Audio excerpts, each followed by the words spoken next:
Welcome to Missing the Mark, where we look for meaning in strange places. I'm Christopher. Today I would like to talk about the brilliance of the poem The Aristocrat by G.K. Chesterton. So I'm going to begin by reading it. It's not very long, and then we're going to go through looking at it. Each of the just the interesting symbolism, the interesting ideas. It's an absolutely brilliant poem. So we're going to look at it in some depth. Hopefully this won't be an overly long video, at least by my standards. So here's the poem, and then as I said, we're going to go through line by line afterwards. The devil is a gentleman, and asks you down to stay at his little place at what's its name. It isn't far away. They say the sport is splendid, there is always something new, and fairy scenes and fearful feats that none but he can do.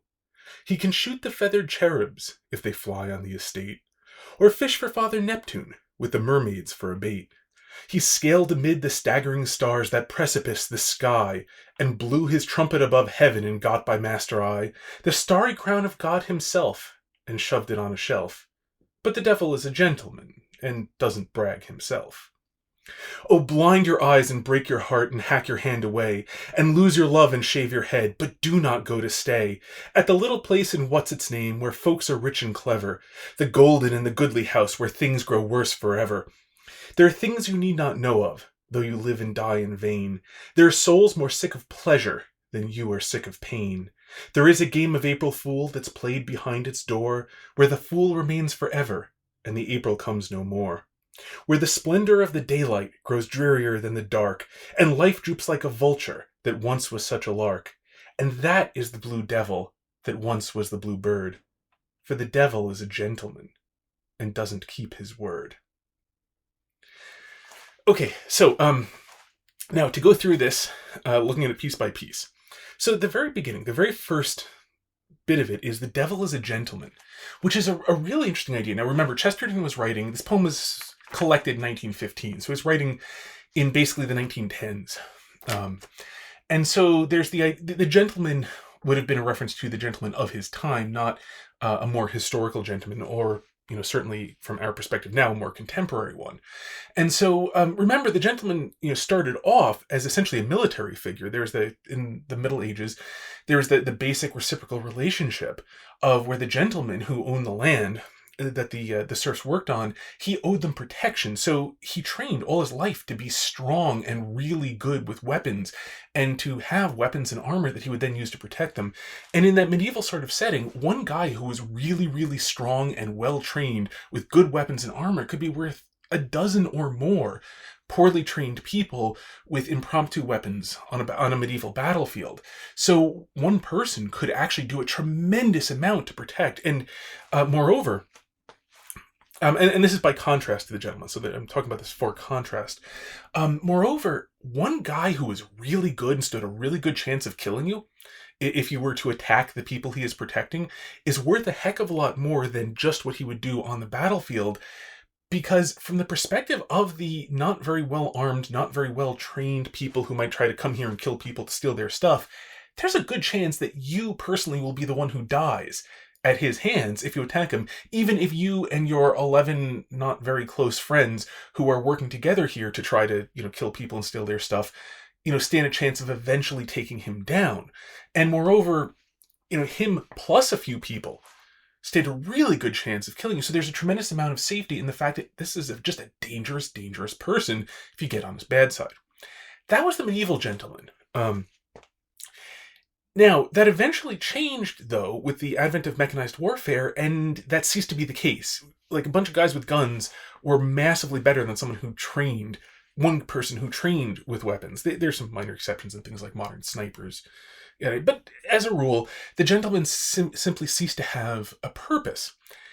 And so as you get towards Chesterton's time, what is the gentleman? Well, it became sort of an ornament. Like, you've got these things, the gentlemen around, so what are you going to do with them? And they became essentially ornaments of society. They became very pretty, very polished, and their manner became pretty and polished. Like just look at the British posh accent, that high upper class accent. I can't do it, but you know the one where they enunciate all of their, even all of their T's are enunciated. They speak slowly and carefully and precisely, and it's beautiful to listen to, especially when they do it well. I can't imitate it.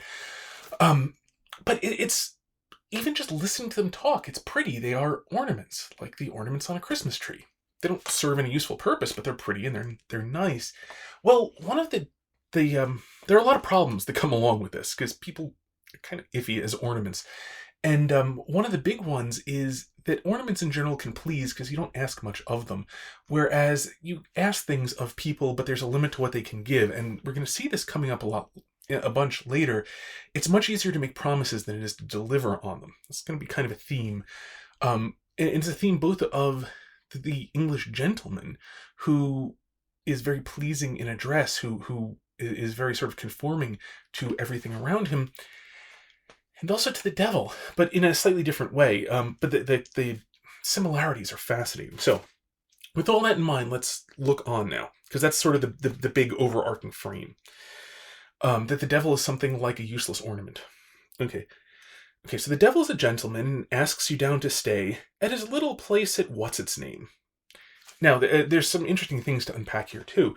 His little place. Now, it's not a little place, like, as we go to see it. Like, he's got grounds and stuff. Like, it's meant to be like the home of a gentleman. It's big. It's impressive. And so you've got what looks like modesty, but is, properly just a false modesty. It's not little. And calling it little is simply deceptive. That's not... Modesty does not consist of lying about things. But here we have this false modesty of lying. The other thing, what's its name? It's not remembering, but within the English system, you often would have places that are named. You can see this in Pride and Prejudice, which is, I'm using both because I love it, and it's, widely known and, widely understood. So you have places like Pemberley and Longbourn. These places have names. These names, predate the people living in them and will keep on going long after the people living in them are dead, because these large houses and manors are more than the people. So the people who are in charge of them, there's a certain amount of status from being in charge of it, because this is the sort of place that's so important, has a name. And here again, you have the false modesty of, I can't be bothered with the name of the thing. And so it's this rejection of the status symbol in this sort of false modesty sense. But of course he knows the actual name of it. There's no chance that the devil who has this manor doesn't remember what the name of it is. So it's a false modesty. It's not real modesty, and it sure as heck is not real humility. It's a false version of it. Looks kind of like it, but isn't. So again, so to proceed. They say the sport is splendid. Interesting, they say. This third party, he's not telling you about it himself, but rather there are reports. It's this anonymous sort of thing where, there are people who say this. It has a lot more authority to it, and the person involved. Again, there's a sort of false modesty to it. But again, it's this use of innuendo, this use of rumor in order to bolster himself up. He's not willing to stand behind his own claims. He's not willing to stand behind what he is. He's not willing to let you see him for what he is. He just wants hints of it. Because hints can be hints can point to something that can't exist. If you just have a few hints of something, you don't know, they can be much grander than reality ever can be. And that's why he wants to stay in the shadows, why he wants to stay at the level of hints. Because the devil is trying to hint at something much better than what actually is, but not to something that ever could be. You can only do that by hinting. They say the sport is splendid. There is always something new. Well, there isn't always going to be something new. In fact, there's nothing new under the sun, as the saying goes. But again, they say, or there's always something new.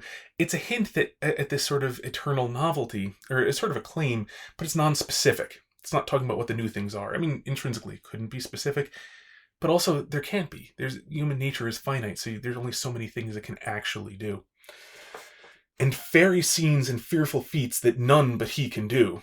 Now we get to something interesting, because this is going to be relatively true. The devil as an angel, fallen angel, is going to be capable of things that human beings can't do. So there's something beyond normal here, and that part's real. And that's sort of the bait. Okay. But then we look at the specifics. He can shoot the feathered cherubs if they fly on the estate. Well, no, he can't. For several reasons. One of which, feathered cherubs, in fact, the cherubim are a rank of angels. And I'm talking within Christian angelology, because obviously Chesterton is Christian and writing this in a Christian context. So you can't, because, first off, feathered cherubs is just an artistic style. It's not something actually imputed to the cherubim. Moreover, the cherubim are spirits. The angels are all pure spirits, so you can't actually shoot them. And then, even in addition to all of this, the devil doesn't have that sort of power. He doesn't have the power to even do anything metaphorically like shooting the cherubs if they fly on his estate. An angel can't destroy another angel. Being pure spirits, they don't have that ability. There's no shared substrate wherein they can interfere with each other in the same way that a man can kill another man, because we have the shared substrate of matter. And so you still can't destroy the soul. One man can't destroy the soul of another man, only the body, but we can destroy each other's bodies because there is this shared space of matter. But angels don't have that, so this is not something he's capable of doing, even in a metaphorical sense. And we'll see this continue. Or fish for Father Neptune with the mermaids for a bait. Well, I mean, this one you can take in multiple ways. One of them is that, Neptune's not real, so he can't. This might be within the realm of possibility if you were to get a little bit metaphorical, that he can control, many of the natural things. It's whether or not he actually could control it to that degree is kind of questionable. It's within limits, so maybe this one has an element of reality to it. But then we come to, he scaled amid the staggering stars that precipice the sky and blew his trumpet above heaven and got by mastery the starry crown of God himself. No, he didn't. No, he absolutely did not. He did not do any of these things. I mean, even if you take, he scaled amid the staggering stars that precipice the sky is purely metaphorical. No, the devil did not storm heaven in any metaphorical sense. There's no sense in which, especially he blew his trumpet above heaven. That's going to be, obviously very metaphorical. But there was no sense in which the devil was above heaven in any sort of metaphorical sense to blow his trumpet. That is to say, to proclaim his own glory. And then got by mastery. That's to say, enforced his will, the starry crown of God himself. No, he didn't. He absolutely did not. This is pure puffery. This is just a straight up lie. It is ludicrously a lie to say that the creature could usurp its creator. It's simply impossible. It's like it's like a character in a book talking about having defeated the novelist who's writing the pages in which he's doing anything. No, you can't. It just intrinsically can't. And interestingly, this is, as I said, it was collected in 1915, might have been written a little before that. This is a good example of what later Goebbels would call the big lie. Goebbels gave the advice, one of the Nazis, if you're not familiar, related at least to propaganda, gave the advice to lie. If you're going to lie big. Small lies are kind of relatively easy to catch, and people are relatively comfortable calling you out on small lies. People are very uncomfortable calling you out on big lies. That is to say, they're very uncomfortable calling you out for just a straight, bald-faced, has nothing to do with reality, you are just asserting something that is just obviously false lie.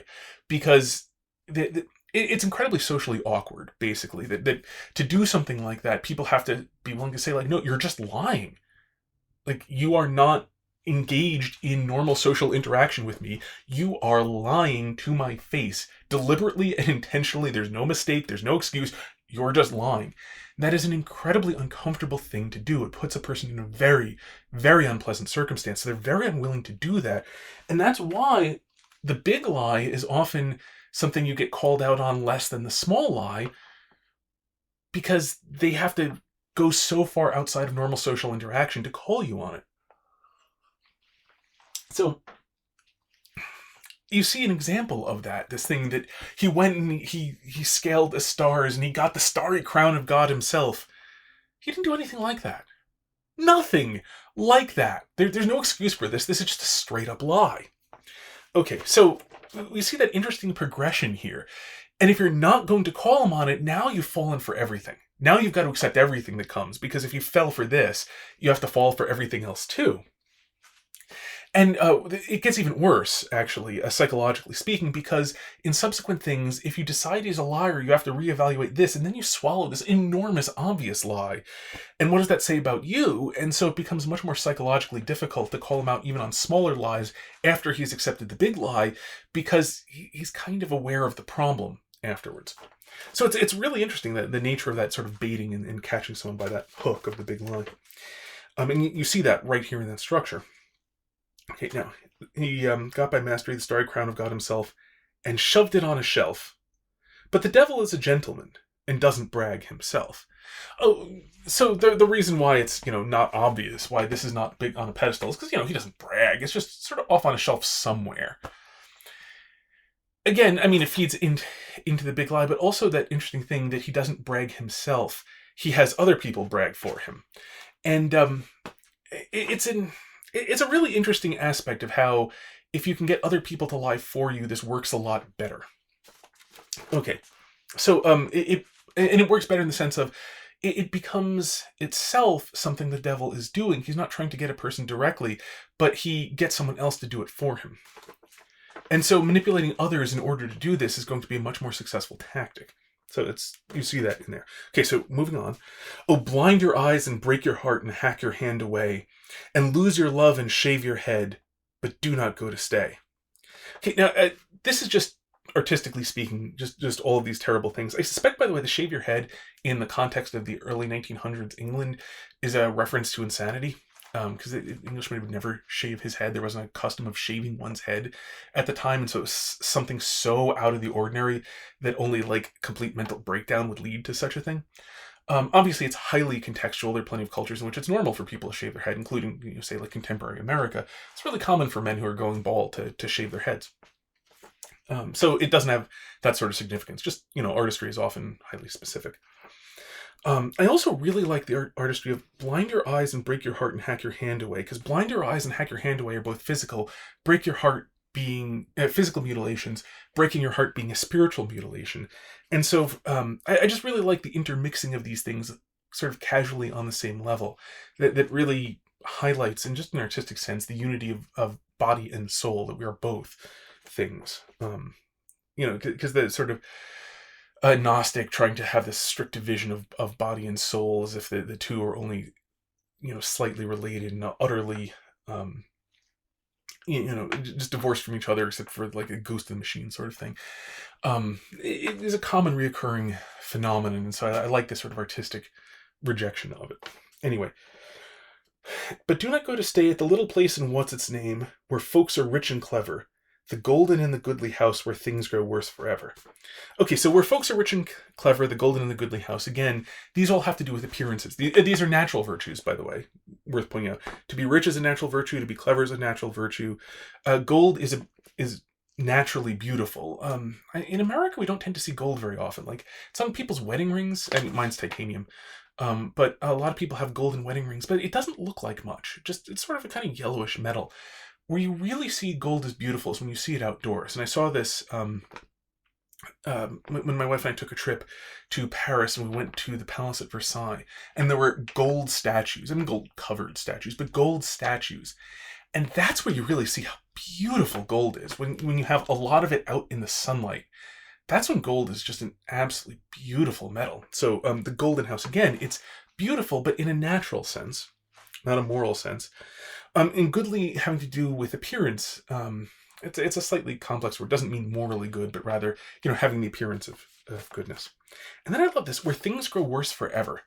Now, this is a somewhat scholastic point, Thomistic point, you could call it, but that good and being are the same thing looked at from different perspectives.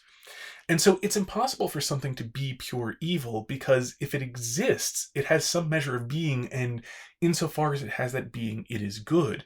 Evil is the privation of its full being, the deprivation of its pure being. It's warped and twisted out of its proper shape, and so it doesn't have the fullness of its being, and that's what evil is. But it's got to have some being in order to be at all. So you can only approach pure evil asymptotically. An asymptote, for those who don't know the math, is like a curve that keeps on getting closer and closer but never meets it. Like 1 over x asymptotically approaches 0 as x goes to infinity.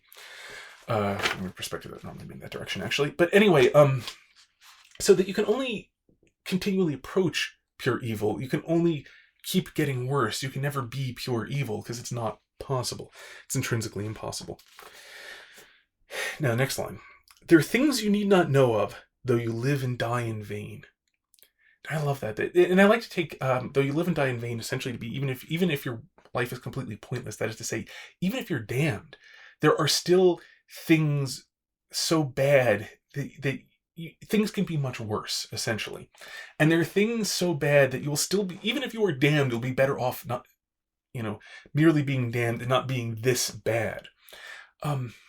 It's a great sort of artistic thing that points that it is always possible to get worse.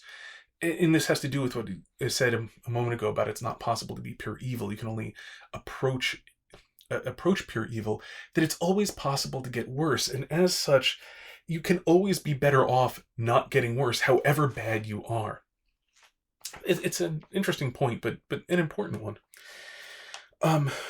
It's not deeply practical. It's not of the utmost importance in exactly which way you are damned if you are damned, but it's also a very useful point to keep from becoming fatalistic, that wherever you are, it can be worse. And by virtue of the fact that it can be worse, that means there is good where you are. There is something good that you can cling to for hope to help get you out of wherever you are. The very fact that things can always be worse means intrinsically they can get better because you are not completely forsaken. Okay. Their souls more sick of pleasure than you are sick of pain. You tend to see this primarily amongst rich, middle-aged, and older people. The young are always optimists. The young always have hope. Although, lots of, you can be relatively young. Like, you can see people getting that jaded in their 30s, especially like their late 30s. There's a really interesting example in very contemporary news. For those who've heard of Jeffrey Epstein, I'm not going to go into specifics, but he's a billionaire who essentially actually did fund a private island in which he did some profoundly evil things. And it's kind of fascinating from this perspective to look at that very fact that here's a person who could very easily have indulged in all sorts of pleasures, but those pleasures weren't attractive to him.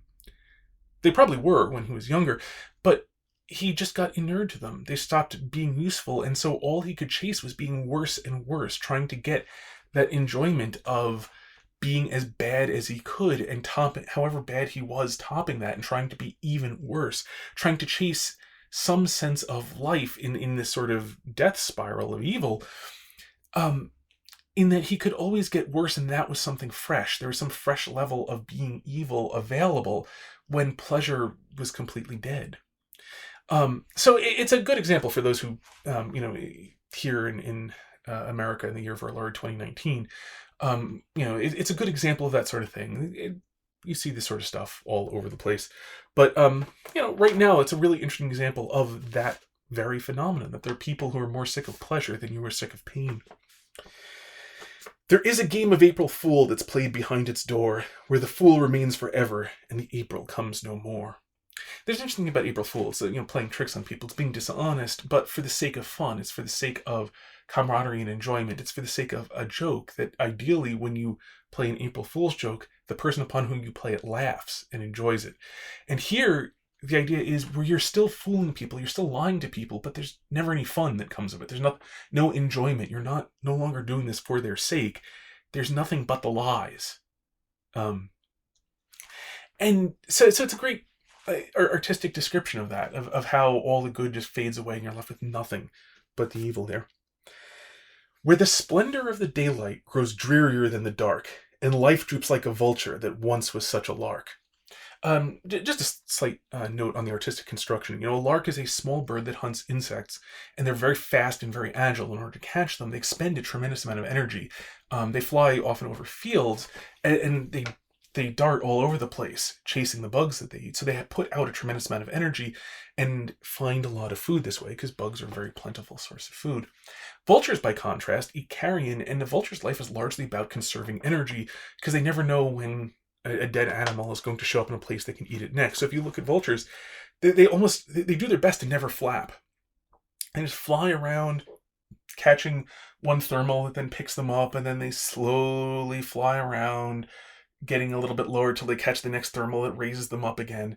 And so they sort of spend their life just catching these free rides and then riding it down until they finally see some animal dead animal they can come eat. They fly down, and then their life is still about spending very few calories. They just sort of, hop over and then pick at the food. They'll be a little bit feisty with each other, but not even there all that much. They can never defend this carrying against anything that has, say, 4 legs. They're birds and they're intrinsically fragile, but also just have very little energy. So it's kind of a fascinating contrast. You've got the lark who spends enormous amounts of energy and therefore is a metaphor for life lived, full of happiness, full of energy, versus the vulture who's all about conserving energy and sort of holding on to life. Just sort of clinging to it rather than the excess of the lark. So just looking at the, artistic symbolism of it. The moral symbolism, that I take it to be fairly clear. And that is the blue devil that once was the blue bird. The blue bird of happiness, I presume. And to say that this is the blue devil that once was the blue bird, not that it was literally the blue bird of happiness, but it was thought to be the blue bird of happiness. That is to say, not that happiness actually turned to sorrow, but your chasing of happiness, your attempt to get it, and your thinking that you had found it, turns out to be you found something very different and not at all happy. And the final line, for the devil is a gentleman and doesn't keep his word. Now, there's something, in Chesterton's time, one of the things he talked about is that English gentlemen often were not very honest. And why would they not be honest? Well, because they were ornaments. And so to be an ornament is pleasing, and to be pleasing, the truth is not always pleasing. And yet it's a gentleman's job to always be pleasing. And so it's very hard to be a gentleman and to be truthful all the time. It's so much easier to tell comfortable lies and then just never deliver on them. And here we get to the devil. How does the devil work damnation? Well, by making promises he can't keep. Not that he would want to keep them anyway, but nonetheless, by making promises that he can't keep. This is how he works to the ruin of souls, is by offering things that cannot be. He's offering stuff that is not possible, and he makes it seem possible. This is why one of my favorite versions of the baptismal promises, because there are several alternatives, but one of my favorite is that one about, do you reject Satan and all his works and all his empty promises? And I really love that nice, simple, threefold, 3-step thing, because that's the nature of the promises of Satan, is they're all empty. He can't deliver. He can't give it to you. He can promise you wonderful things, but he can never give it to you because he's not God. And so this poem really captures that, I think, that nature of that the devil is a liar, that the devil promises all sorts of wonderful things, but, well, he can't deliver. And there's an interesting little sort of corollary to that, which this poem doesn't really go into, not by no means explicitly anyway, which is that it really takes 2 people to fool someone. I'm not talking about like children who and people who are, simply misleading them. But when it comes to things like this, when it comes to the empty promises of things that cannot be, it takes 2 to be fooled. One, for someone to be fooled. One is the person to tell the lie, and the other is the person who wants to believe it. Now, obviously, I'm not talking about like a simple factual thing. Like if a teacher were to tell you that the American Revolutionary War happened in 1613, well, how would you, the student, know differently? I mean, at some point you'll counter it, etc. But the point is, in the moment, it only takes one for you to be fooled because you're just trusting them in their, legitimate position of authority, and they're abusing that. I'm not talking about that sort of thing. I'm talking about stuff, not mere, not the relaying of things where you weren't there, but rather the description of things that you should know to be impossible. So, for example, everybody should know, everyone who's not a child, and a young child, should know that chasing pleasure can't result in happiness, that a perpetual seeking of pleasure, you're going to get numb to it. Pleasure does not titillate forever. It doesn't take all that much of eating several pounds of chocolate on some major holiday to find out that the 3rd pound of chocolate does not taste as good as the 1st pound of chocolate. And, by day 3 of this, it's just not that special to be gorging yourself on chocolate anymore. At which point you should know into perpetuity that pleasure doesn't bring happiness in that sense of fulfillment, of continual sense of, your being actually being all that it can be. Pleasure cannot do that. And once you've had that sort of experience as a child, whether it's getting to stay up super late, or whether it's, getting to eat lots and lots of chocolate, or whatever the particular pleasure that you got to indulge in was, once you've had that experience, at this point you should know that this is just an empty promise. That the promise is that this pleasure will be so intense, it'll be wonderful, it'll be amazing. Yeah, it'll probably be nice. There are more important things. Like once you've learned this lesson, after that you have to consciously disregard this lesson in order to be fooled by that sort of promise. So, that's kind of just an interesting point to consider. That the other half of this, about the nature of lies, which this poem just gets into so beautifully, is that for these sorts of things, for any sort of adult, you have to cooperate. You have to want to be fooled. You have to, at some point, know that this just isn't true, but really want it to be true anyway. And so it's an interesting thing to consider, because this poem is about rejecting the lies. And it's, I think, something, it's a good lesson for life. I mean, not that this is in any sense novel, but it's a good lesson for life that, you should reject lies. Big lies, small lies, it's important to reject lies, because, well, after all, the truth will set you free. Until next time, may you hit everything you aim at.